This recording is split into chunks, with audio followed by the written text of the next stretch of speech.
Heavy snowfalls caused traffic chaos on the Southern Highlands. Investigations underway into soil contamination concerns at Cringilla Primary.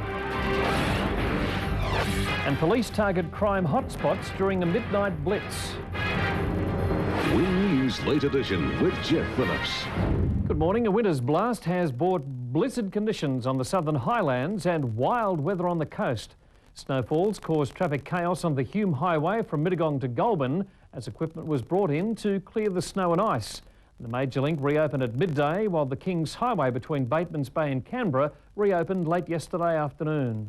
The Southern Highlands awoke to Jack Frost's freshly laid blanket as winter said hello to the region and its locals. We've had quite heavy snow before, but it's not like this in this area. Barrel could have been mistaken for an alpine ski retreat, nestled in a valley of white as the region shivered in blizzard conditions. Icy winds saw thermometers. I'm in Queensland. The Arctic blast arrived in the early hours of the morning on the winds of a cold front fed by a deep low south of the continent, dumping up to 15 centimetres at some locations.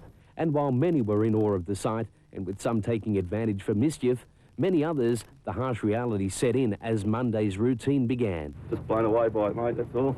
First time I've ever been in snow. Police checked abandoned cars that littered roadways to ensure the occupants were safe. I walked down the hill, I got my mate behind me in the four-wheel drive. How you going, mate? You've been playing tow trucks? Yeah. Back roads became icy sludge traps for the unwary or foolhardy. I don't know, I think something was playing up with the car or something. I'm not... Schools were hit, with 2 Highlands colleges sending students home because of power failures. Others managed with a handful of teachers, as hundreds of properties were isolated by the southerly blast of snow and wind, reaching gale force at times. Closer to the coast, and again Mother Nature peeped over the escarpment. Road conditions were treacherous, with numerous accidents reported. Police closed Macquarie Pass impassable thanks to blizzard conditions atop at Robertson.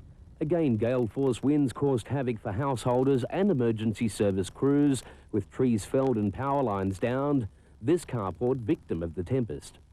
So rug up and keep the umbrella handy, with the weather forecasters predicting this Arctic experience will last until at least Wednesday, with another cold front headed our way just in time for the weekend. Peter Andrea, Win News. Fears for the health of students and teachers in Illawarra school after smoke was detected coming from a playground drain.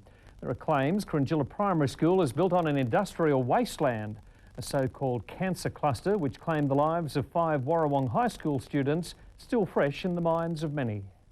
In May, a teacher raised the alarm after noticing grey smoke coming from a drain in the school playground. It's since been covered with concrete and subject to intensive testing and air monitoring. When we came down here initially, we got gas emissions that are typical of a underground combustion process, basically. So hot gases, carbon dioxide, that type of thing. Yeah. It's understood the cause of the smoke and odour is a result of an underground fire burning in coal wash fill. We purchased this site in 1955 from BHP. Prior to that, we're not sure exactly at this stage. The Education Department rejecting claims teachers' and students' health is at risk. I can fully guarantee the safety of our children, and there is no concern with regards to that. Drilling is to start this weekend, so further tests can be carried out. The Education Department confident the results will give the school the all clear. While the air out here is perfectly safe to breathe, it's been carefully monitored by EPA and also various monitors we have in the school. We don't want to take any chances. Meantime, the Education Department's latest school security initiative has been announced. A consultative committee formed to address the problem. Despite the Illawarra named as one of the worst areas for school break-ins in the state. I'm not aware of representatives from Illawarra being on it. Catherine Lord, Win News. The issue of customs security at Port Kembla has surfaced again following claims Australia is a fortress under attack, with guns, drugs and people streaming into the country daily.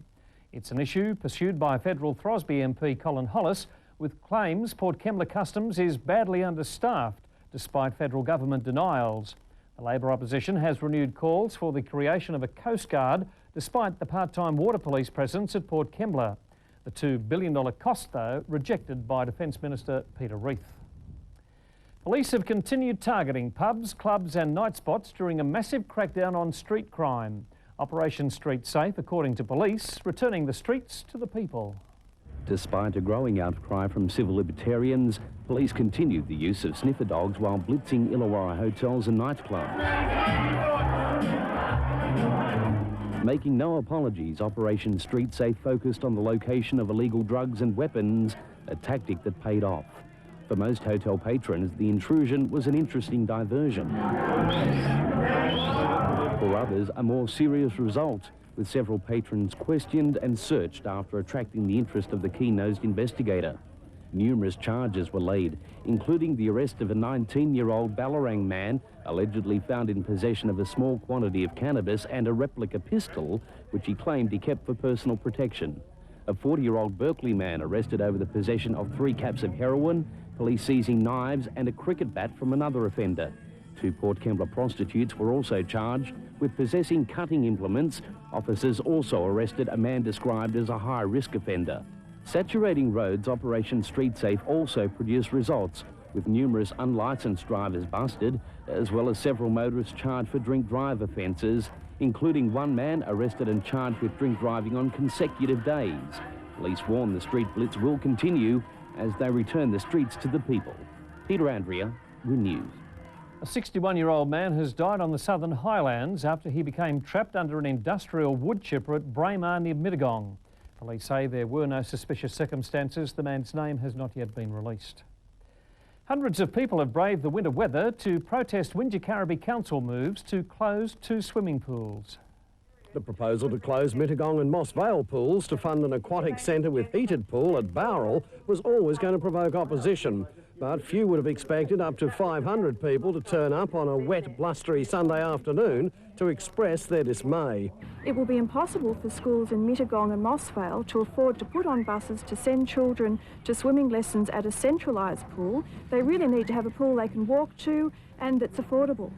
The council unable to meet the $700,000 annual cost of current pools and a leisure centre.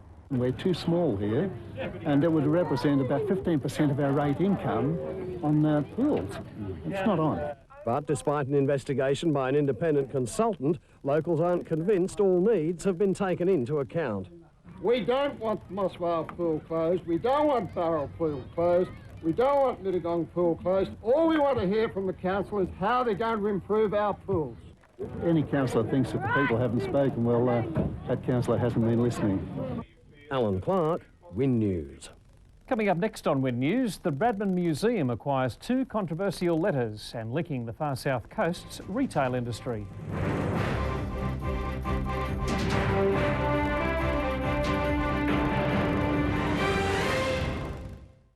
Getting around Narooma is about to get much easier. The local business community is starting a free bus service to link the town's 3 shopping precincts. We have the flats, the CBD, and then the plaza.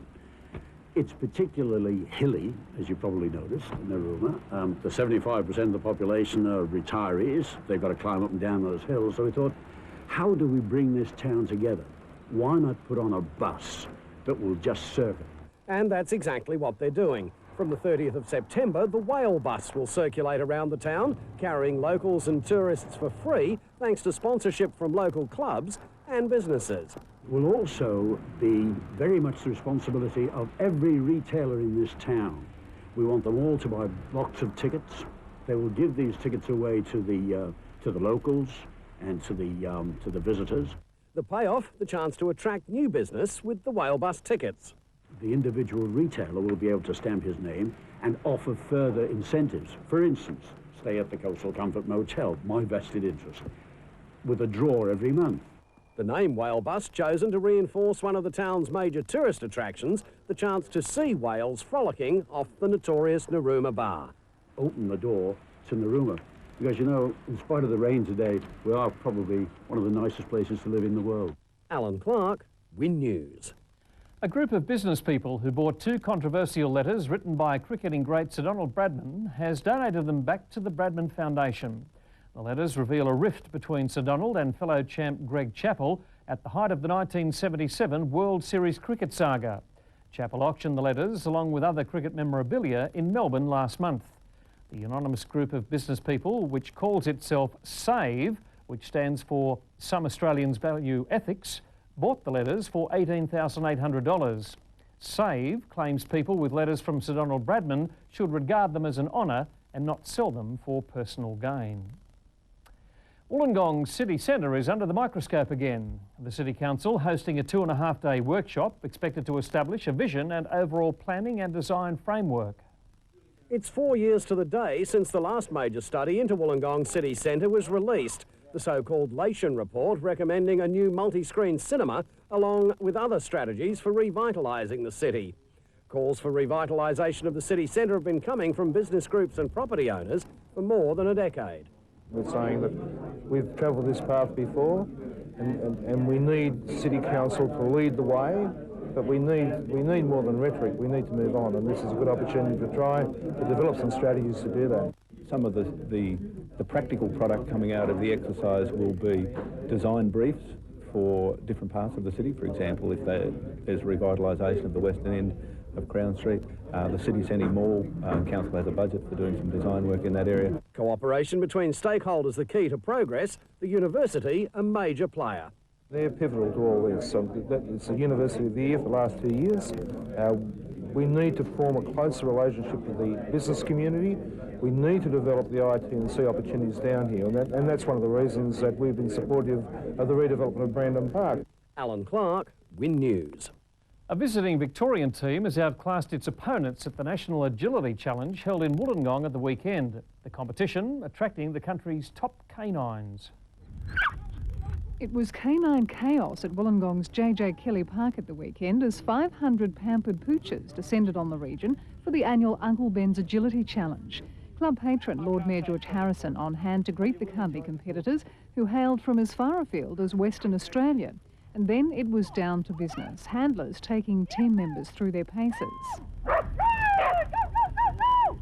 The National Agility Trials are a team event featuring the cream of the crop from each state. But while they may be the country's best, not every dog had his day. Organisers say hours of training goes into preparing pooches for the event, which is one of the biggest on the canine calendar. Some conformed, behaving like model pups. Others were content to laze round in the Wollongong sun. Saturday's Agility Challenge was followed up by a trial day on Sunday, during which onlookers were treated to more animal antics. At the end of proceedings, the weekend belonged to Victoria, its team comprising Foxy Lady, Just Tipsy, Heidelview and Rusty Brain picking up gold. Second place went to the ACT and third Queensland. Karen Johnston, Win News. The Australian stock market finished 19 points higher today. BHP up 31 cents to $9.63. The AMP, though, lost 5 cents to close at $20.10. Telstra lovers, 11 cents up to $5.04. And the unlisted IMB, there was no change at $2.60. Monday Sport with Phil Diamond and those Dragons in danger of a sudden death semi-final now. They certainly are, Geoff. After a disappointing loss to the Roosters, we have that. Thirroul through to the Carlton League Grand Final, and the Dapto Chiefs crowned Illawarra baseball champions.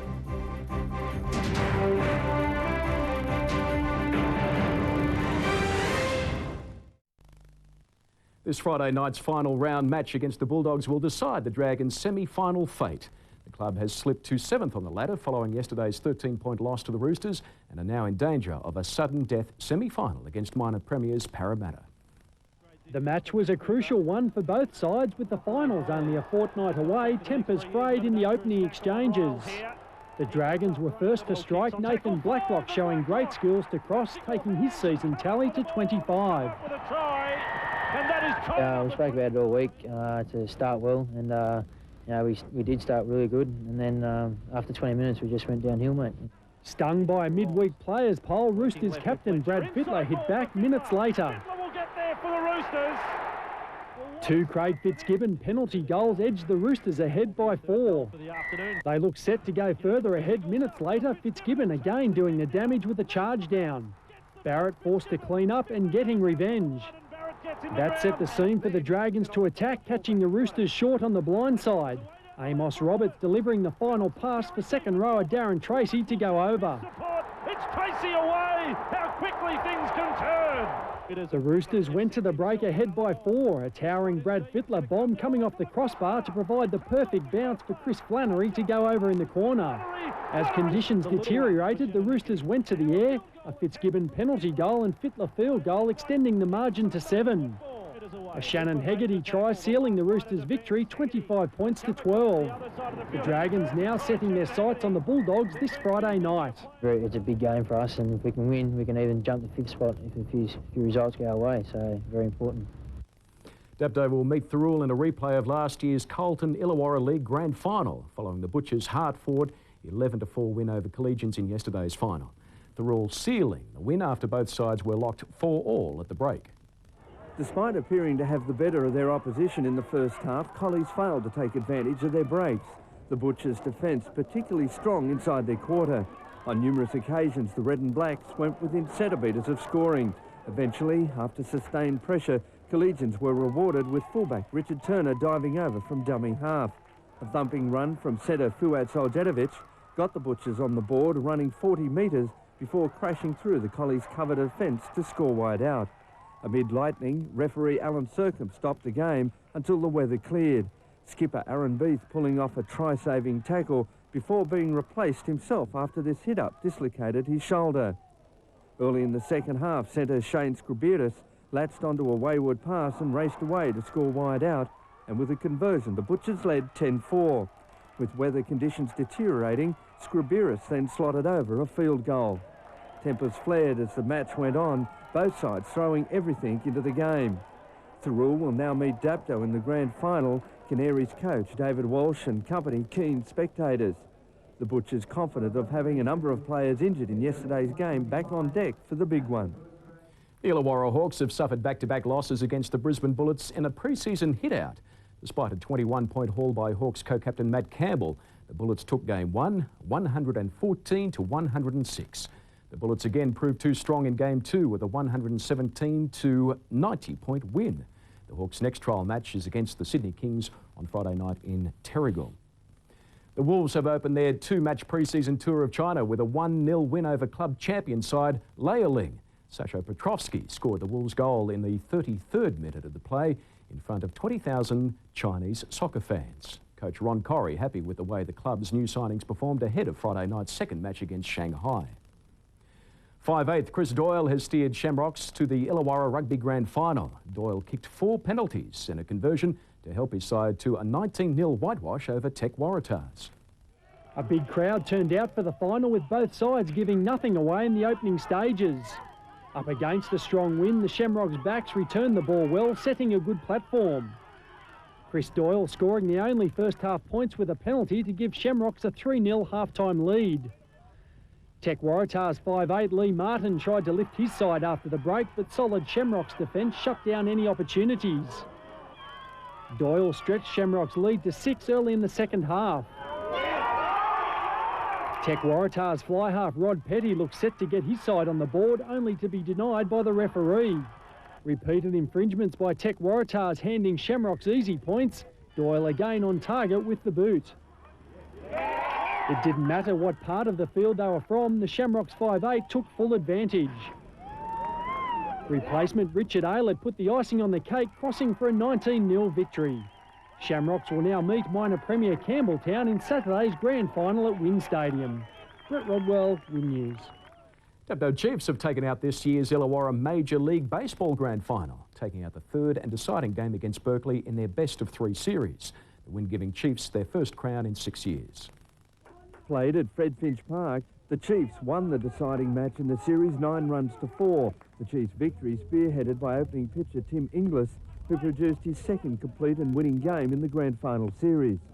With limited opportunities, the Eagles only made 8 hits. James Toomey on this occasion helping get shortstop Nathan March home. The Chiefs set up the win with 4 runs coming in the second, backed up with another 2 in the third. Eagles starting pitcher Jamie Peel kept his opponents honest and tried to contain the Chiefs' big hitters. Dapto's outstanding all-round performance ensured the side bounced back from last weekend's big hitting 5-run loss to the Eagles. With momentum turning the Chiefs' way and a 6-4 scoreline in their favour, the Chiefs picked up additional runs in the 4th, 5th and 9th innings. The Eagles never stopped trying but couldn't haul in the committed Chiefs outfit. The winners of the league awards for the season, including the player of the Grand Final Series, will be announced at a gala awards evening early next month. Colin Duffy, Win News.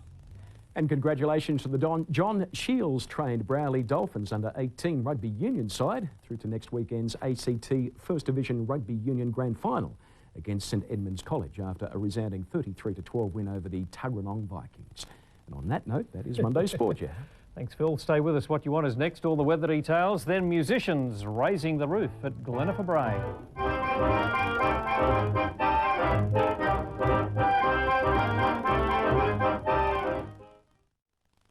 Cold and wet today, and it's not over yet. If we have a look at the satellite photo, the cloud off the south coast is associated with the low east of Ulladulla, moving slowly northeast. Tomorrow, the low is expected off the central coast, maintaining a cold, fresh to strong south to southwesterly airstream across the state, with scattered showers and snowfalls continuing along the ranges and the coast in the vicinity of the low. Rainfall and quite a bit. Spadala 60 millimetres, Narooma 47, Berry 27, Wollongong 20, Robertson, most of which fell as snow, 16 millimetres. Today's temperatures very cold overnight and temperatures really struggle today. Wollongong just to 13 degrees, Bowral, look at that, 0 to 6, 12 degrees for Narra, 14 or 13 degrees all the way down the coast until we come to Merimbula, which peaked today at 15, possibly warm. The forecast for the Illawarra and the Highlands, a sheep grazier's warning, showers, cool to cold and strong and gusty south to southwesterly winds. Ahead, showers Wednesday, clearing Thursday, mainly fine Friday. For the south coast, a sheep grazier's warning, rain periods, cold, fresh to strong and gusty southeasterly, southwesterly winds. The waters are really thumping in at 4 to 6 metres on a 3 to 4 metre swell. The first tide tomorrow is a high at 10 past 4. Not much better temperature-wise. Wollongong up to 15 degrees, 9 degrees for Bowral, 14 degrees for Narra and Bateman's Bay, Bega 8 overnight to a top of 15. Musicians have raised the roof off Glenipper Bray at the annual Conservatorium of Music's Open Day.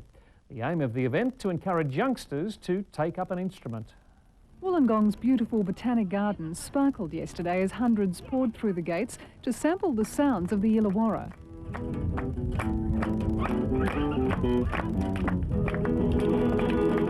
With Glenipper Bray as a backdrop, families picnicked on the lawns, the Conservatorium's youngest charges later showcasing their talents.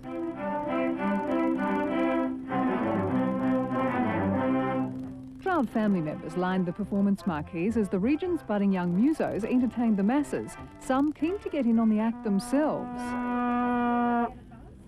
And that's exactly what organisers of the annual event were hoping for. We want people to learn that music is a part of their life, whether they become professionals, which many of these will become, but also that they can go on to enjoy it. It's also hoped the day will encourage the community to become more involved in the daily life of the Conservatorium. It's a day when we try to showcase all of the things that are happening in the Conservatorium and also make it a community accessible day when lots of people will come and feel at home in this lovely place, enjoy music from people of all ages. Karen Johnston, Win News. That's when the weather was really nice, and that is the news from across the region for this Monday night. I'm Geoff Phillips from the Win News team. Good night.